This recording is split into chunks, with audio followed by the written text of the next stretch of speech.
ना समझ में फिर से पढ़ाता हूँ उसको, ठीक है। देखो, यस। मैं आप लोगों से बोला था इक्विवेलेंट वेट क्या होता है, पहले उसको समझिएगा। इक्विवेलेंट कॉन्सेप्ट में बात किया था, फिर मैं आप लोगों को डिफाइन कर रहा था कि इक्विवेलेंट वेट क्या होता है ना। Equivalent weight is that weight of any substance which either combines with, तो क्या करता है बेटा, या तो 1 ग्राम, it is that weight which either combines with which either reacts with or which replaces 1 gram of hydrogen, ठीक है ना। 1 ग्राम हाइड्रोजन के साथ में रिएक्शन करने के लिए, सब लोग वीडियो ऑन करके रखा करो बेटा ना। तुम लोग साथ में पीटीएम ली थी, सबको बोला था कि वीडियो ऑन करके रखा करो, तुम लोग फिर भी नहीं रखते। सुनो क्या होता है, it is that weight which either combines with, या तो जो 1 ग्राम हाइड्रोजन के साथ में कंबाइन करते हैं या 1 ग्राम हाइड्रोजन का फॉर्मेशन करता है। समझ में आया कि नहीं आया? 1 ग्राम हाइड्रोजन से कंबाइन करने के लिए, 1 ग्राम हाइड्रोजन की फॉर्मेशन के लिए कितना वेट किसी भी सब्सटेंस का रिक्वायर्ड होता है, उसी को हम लोग इक्विवेलेंट वेट बोलते हैं। समझे कि नहीं समझे? आपको दिमाग में रखना है 1 ग्राम हाइड्रोजन 1 ग्राम हाइड्रोजन से या तो रिएक्ट करेगा या उसको बनाएगा। जितना भी वेट इस काम के लिए चाहिएगा उसी को इक्विवेलेंट वेट बोलेंगे, ठीक है बेटा। जैसे हम लोगों ने एक रिएक्शन लिखा था H2 + O2 गिविंग वाटर, ठीक है ना। इसमें आपने देखा 2 ग्राम ने रिएक्शन किया था बेटा कितने के साथ में, 2 मोल ने रिएक्शन किया था 1 मोल के साथ में, ठीक है ना। 4 ग्राम ने रिएक्शन किया 32 ग्राम के साथ। तो 1 ग्राम ने कितने के साथ में किया बेटा, 32/4, 8 ग्राम के साथ में रिएक्शन कर लिया। तो इक्विवेलेंट वेट कितना हो गया बेटा, इक्विवेलेंट वेट हो गया 8 ग्राम। समझे कि नहीं समझे आप लोग? ठीक है, 1 सेकंड वेट करो बेटा ना, अविनाश सर की कॉल आ रही है।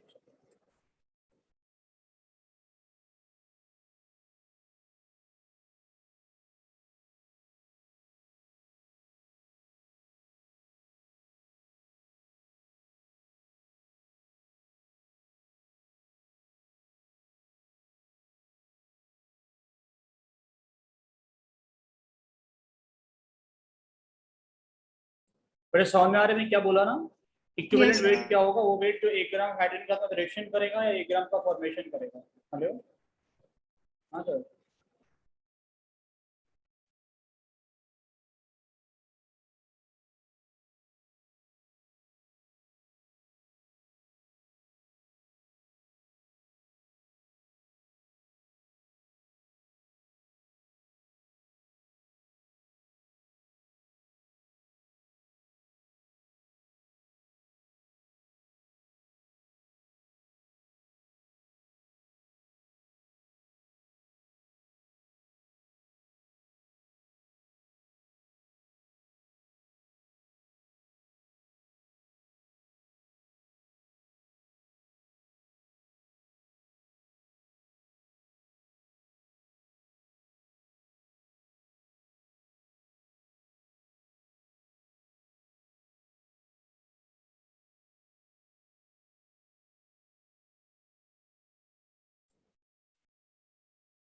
हाँ बेटा देखो, इक्विवेलेंट वेट क्या होता है समझे ना। जैसे मैंने यहाँ पे रिएक्शन करवाया, इसमें पहले वाले रिएक्शन में सभी को क्लियर है क्या हुआ।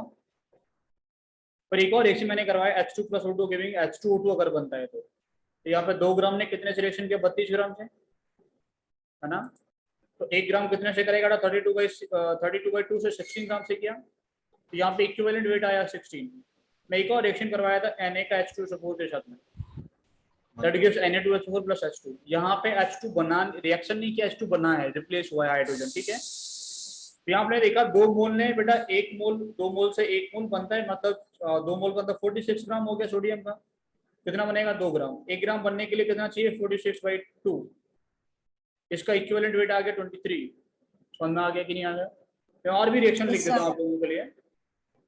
मान के चलो आप लोगों ने एक और रिएक्शन लिखा जिसमें क्या N2 + 3H2 गिविंग 2NH3, ठीक है बेटा। इसमें कितना मोल रिएक्शन कर रहे हैं बताओ। आप बोलेंगे इसका 1 मोल है, इसका 3 मोल है। Yes sir, no sir. Yes 8 sir. मतलब कितना यस है सर। बेटा, 28 ग्राम 6 ग्राम से कर। 28 ग्राम कितने से कर रहा है, 6 ग्राम से कर रहे हैं बेटा। 1 ग्राम से रिएक्शन करने के लिए कितना चाहिएगा, 28/6। That is 14/3। समझ में आया कि नहीं आया? तो इक्विवेलेंट वेट ऑफ नाइट्रोजन कितना हो गया बेटा, 14/3 आ गया। समझे कि नहीं समझे? तो ऐसे निकालते हैं इक्विवेलेंट वेट। हम लोग क्या करेंगे, इक्विवेलेंट वेट निकालने के लिए हाइड्रोजन के साथ में रिएक्शन करवाएंगे, ठीक है बेटा। अब देखो, अब बात ये समझना कि आपको अब इक्विवेलेंट वेट पता चल गया। अब हर रिएक्शन में हाइड्रोजन तो रिएक्शन करता नहीं है बेटा, या फिर हर रिएक्शन में, है ना, सारे रिएक्शन ऐसे तो है नहीं सारी दुनिया के हर रिएक्शन में हाइड्रोजन लिखा गया हो, नहीं है ना। अब क्या पता चल गया तुम्हें, किसी भी कंपाउंड का इक्विवेलेंट वेट पता चल गया, ठीक है ना, किसी भी एलिमेंट का। अब तुम उस इक्विवेलेंट वेट से किसी दूसरे का इक्विवेलेंट वेट निकाल सकते हो। क्या कर सकते हो?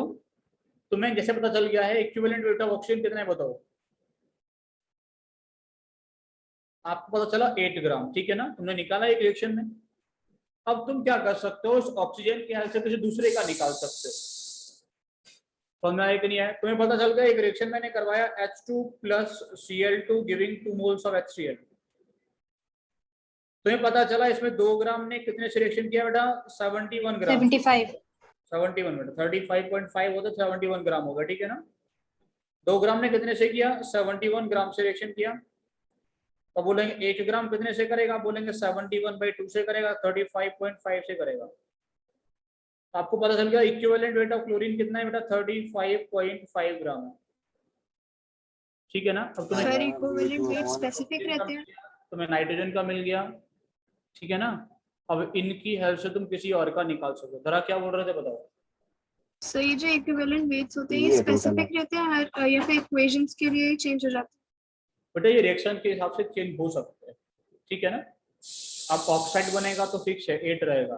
अब पेरोक्साइड बनेगा तो बेटा कितना हो जाएगा? 16 हो गया। ऑक्सीजन का 2 अलग अलग हो गया था, तो सबका अलग अलग हो सकता है। हाइड्रोजन का जो इक्विवेलेंट वेट होता है वो 1 होता है।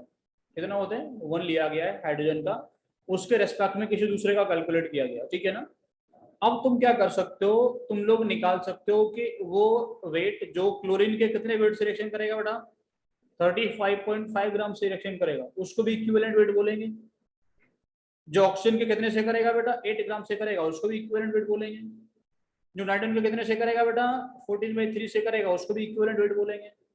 हम लोग, ये जरूरी नहीं है कि हम लोग हाइड्रोजन के बेस पे ही निकालेंगे, समझे कि नहीं समझे। जैसे तुम लोगों ने एक रिएक्शन करवाया Na का, किसके साथ में? Cl2 के साथ में क्या बना बेटा? NaCl बना। तुमने इक्वेशन को बैलेंस किया, तुमने क्या देखा? तुमने देखा 46 ग्राम जो है वो 71 ग्राम से रिएक्शन करता है। और क्लोरीन के रेस्पेक्ट में इक्विवेलेंट वेट निकालोगे तो कितने क्लोरीन से निकालोगे बेटा? 35.5 ग्राम से। तुम बोलोगे 35.5 ग्राम से रिएक्शन करने के लिए कितना चाहिएगा? बोलोगे 46/2, दैट इज 23। अब तुमने इक्विवेलेंट वेट क्लोरीन से निकाला, इक्विवेलेंट वेट सोडियम का किससे निकाला था तुम लोगों ने? किससे निकाला था बेटा? हाइड्रोजन से निकाला, वो भी 23 आया, ये भी 23 आया। समझ में आ रहा है कि नहीं आ रहा? इसी को हम लोग Yes, law sir. Of equivalence बोलते हैं बेटा।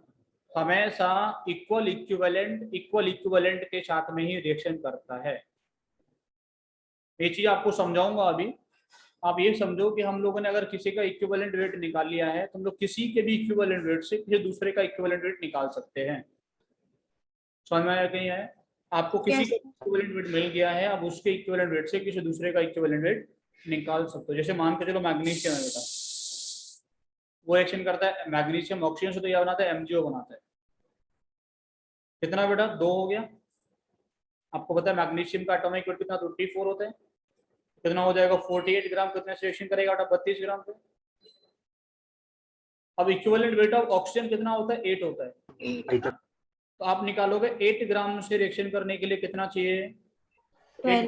करने के लिए कितना चाहिए बेटा? 48/4 चाहिए, दैट इज 12 ग्राम। यहाँ पे इक्विवेलेंट वेट ऑफ मैग्नीशियम कितना निकल के आया? 12 निकल के आया। समझ में आया कि नहीं आया? हर Yes, रिएक्शन sir. क्योंकि हाइड्रोजन नहीं होता तो हम किसी दूसरे के इक्विवेलेंट वेट से किसी तीसरे का इक्विवेलेंट वेट निकाल सकते हैं। क्या ये पॉइंट क्लियर है? तो इक्विवेलेंट वेट क्या होगा? जो किसी भी सब्सटेंस के इक्विवेलेंट वेट से रिएक्शन करने के लिए कितना अमाउंट रिक्वायर्ड होगा।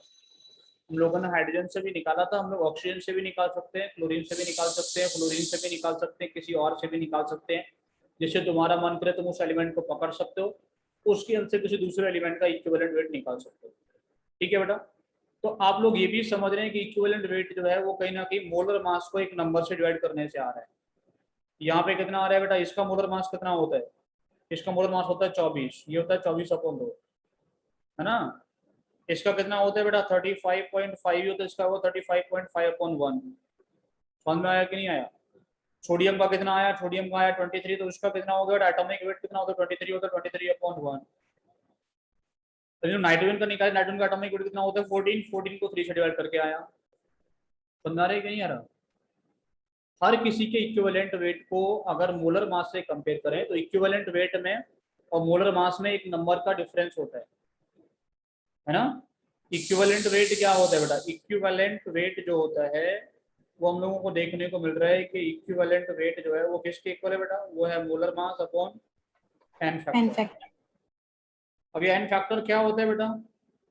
ये तो बहुत ही मजेदार चीज है, इसकी बात हम लोग करेंगे बेटा। अभी कुछ टाइम लगेगा इसको समझने के लिए, इसको पढ़ाने के लिए, एन फैक्टर के बारे में बात करने के लिए। समझ में आ रहा है मैं क्या बोल रहा हूँ? एन फैक्टर आपको बहुत बाद में भी पढ़ाया जाएगा, ठीक है। अगर आपको जल्दी है तो कल परसों मेरा इस पे वीडियो आएगा यूट्यूब पे, वो देख सकते हो, ठीक है। अगर तुम लोगों को जल्दी है एन फैक्टर क्या होता है उसको सीखने का।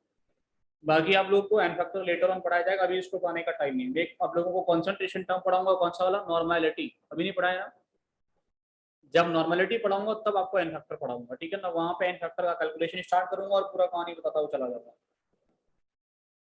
समझे सर? अब हम लोग क्या करते हैं, जैसे मोल निकालते थे, मोल निकालते थे कि नहीं निकालते थे? मोल, मोल क्या होता था? Mass upon molar mass. Yes sir. इस मोल को हम लोग ग्राम मोल भी बोलते थे ना, ग्राम मोल, है ना। ऐसे हम लोग क्या बोलते हैं, ऐसे हम लोग क्या निकालते हैं? ऐसे हम लोग बेटा इक्विवेलेंट निकालते हैं। क्या निकालते हैं? Number of equivalent, number of mole निकालते थे। ऐसे हम लोग क्या करते हो? ग्राम इक्विवेलेंट या इक्विवेलेंट निकालते हो। इक्विवेलेंट किसके इक्वल होता है बेटा? इक्विवेलेंट किसके इक्वल होता है? मास अपॉन इक्विवेलेंट वेट के इक्वल होता है।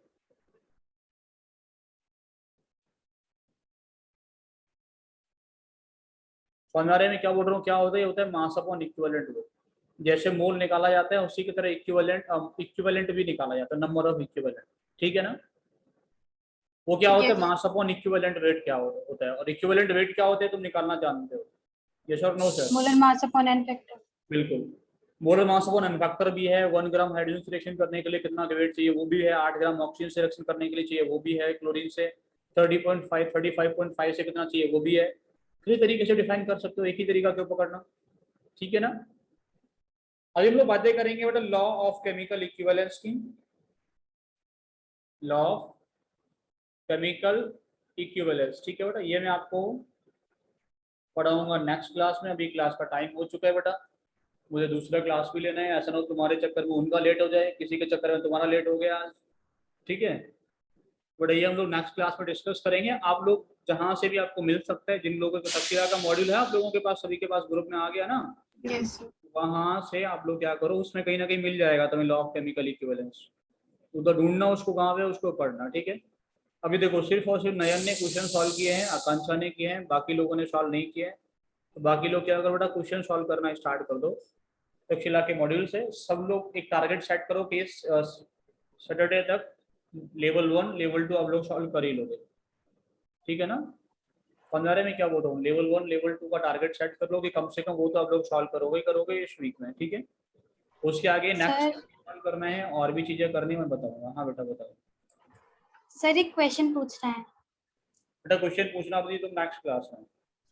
सर बहुत छोटा सा है, बस आप ये बता दीजिए करना क्या है, मैं बाकी कर लूंगी। सर बताओ। आपने बोला था जो मोलैरिटी होती है मिक्सिंग में, हम वो निकालते हैं M1V1 plus M2V2 upon V1 plus V2। Sir वो तब निकालते हैं जब सेम नेचर के जो सोल्यूशन होते हैं वो मिक्स करते हैं। लेकिन अगर सर एक एसिड हो और एक बेस हो तब भी हम वही फॉर्मूला लगाएंगे या कुछ और करेंगे? एसिड और बेस आपस में रिएक्ट कर जाते हैं तो वहां रिएक्शन होगा तब निकालेंगे, ठीक है ना। जब एसिड और बेस सर होगा तो इसमें क्या करेंगे, वो रिएक्शन करेंगे। देखो तुमने एसिड डाला HCl, ठीक है बेटा, तुमने डाला NaOH। अब वो ना तो HCl रहेगा ना NaOH रहेगा, वो NaCl बना देगा। तो कैसे निकालेंगे, इसके लिए इक्विवेलेंट हम लोग पढ़ते हैं, इसी के रेडॉक्स रिएक्शन मोल 2 पढ़ेंगे। अभी मोल 1 पढ़ रहे हो ना, इसका बड़ा भाई आएगा मोल 2, उसको पढ़ाएंगे तब तुम्हें ये निकालना आएगा, अभी नहीं आएगा ये निकालना, ठीक है ना। कल नयन ने भी ऐसे क्वेश्चंस पूछे थे ना, मैं बोला तो था कि एसिड बेस वाले क्वेश्चंस, टाइट्रेशन वाले क्वेश्चन अभी छोड़ दीजिए, क्योंकि वो आएगा तो मैं मोल 2 पढ़ाऊंगा तब आप लोगों को सीखने को मिलेगा। सल मॉड्यूल में डाउट बहुत निकल रहे हैं, बिल्कुल बेटा डाउट निकलेंगे, डाउट निकल रहे हैं अच्छी बात है, इसमें दिक्कत क्या बात है। डाउट निकलेंगे तो हम बताने के लिए है ना, डाउट निकलने दो, जितना डाउट निकलेगा उतना ज्यादा बताएंगे हम, ठीक है। तो डाउट से मत डरो, डाउट निकल रहा है अच्छी बात है, डाउट्स को डिस्कस करेंगे अब, ठीक है। अभी क्या करो तुम लोग, प्रॉपर तरीके से सॉल्व नहीं करो, कोई बच्चा किसी दिन कर रहा है, कोई बच्चा किसी दिन कर रहा है। अभी क्या करेंगे हम लोग, आपको टारगेट दिया करेंगे, आप लोग इतना सॉल्व करो, फिर उसका डिस्कशन रखा करेंगे। एक्चुअल में क्या होता है, सीट सॉल्व करने को दिया, उसका डिस्कशन रखा, फिर सीट दिया, फिर डिस्कशन रखा, जो क्वेश्चन तुम लोगों से नहीं होगा सारे डिस्कस कर लेंगे, ठीक है। तो डिस्कशन रखेंगे, पूरा सीट तुम लोगों से सॉल्व होगा, सीट क्या छोड़ो, तुम बुक्स भी सॉल्व कर दोगे, दुनिया के सारे बुक्स, टेंशन मत लो, ठीक है। चलो बेटा मिलते हैं।